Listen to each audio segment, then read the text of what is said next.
तर नमस्कार विद्यार्थी मित्रांनो, या ठिकाणी बुद्धिमत्तावर परत एक क्वेश्चन घेऊन आलेले आहे. तर भागाकार हे चिन्ह अधिक दर्शवतं, वजा हे चिन्ह गुणाकार दर्शवतं, अधिक हे चिन्ह भागाकार दर्शवतं, तर गुणाकार हे चिन्ह वजा दर्शवतं. तर खाली समीकरणाच्या किमती काढा. तर या ठिकाणी सगळ्यात पहिलं आपल्याला जे चिन्ह दिलेले आहेत ते चेंज करायचे आहेत. तर या ठिकाणी आपण सगळ्यात पहिलं चिन्ह चेंज करून घेऊया.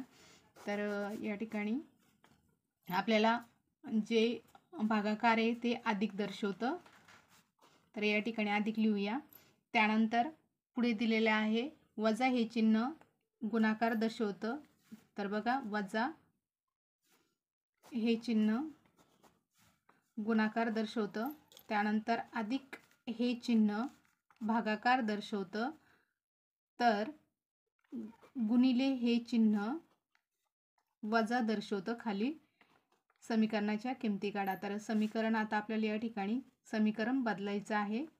तर 16 भागिले अधिक दर्शवतो म्हणून आपण अधिक घ्या, 8 गुणिले इथं वजा दर्शवतं म्हणून वजा घेतलं.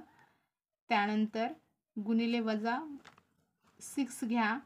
त्यानंतर वजा हे चिन्ह गुणाकार दर्शवतं म्हणून गुणाकार घ्या, 2 अधिक हे चिन्ह भागाकार दर्शवतं म्हणून आपण त्या ठिकाणी भागाकाराचं चिन्ह घ्यायचं आणि 4 लिहायचे. आता हे समीकरण अशा प्रकारे चिन्ह बदलल्याच्या नंतर तयार होईल.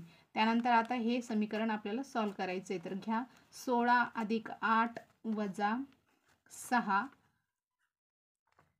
गुणिले, आता हे जे 2 आहेत ते या ठिकाणी जातील, 2 आणि 4 हे आहे हे भागिले होतील.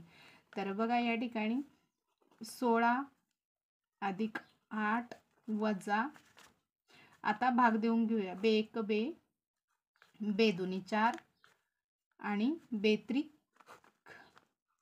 6, बेत्रिक 6. आता या ठिकाणी वजा 3 घेऊया. तर पुढे आपण 16 अधिक 8 मधून आपल्याला 3 काढायचे, 8 मधून 3 काढल्याच्या नंतर या ठिकाणी 5 राहतील. त्यानंतर 16 आणि 5 ची बेरीज करायची आपल्याला. तर या ठिकाणी 6 आणि 5 11 होतात आणि हे 2 असेच, म्हणजे 21 ही संख्या आलेली आहे चिन्ह बदलल्याच्या नंतर. आणि 21 ऑप्शनमध्ये सर्च करायचे आहे कुठे 21 जिथं असेल ते करेक्ट ऑप्शन आहे.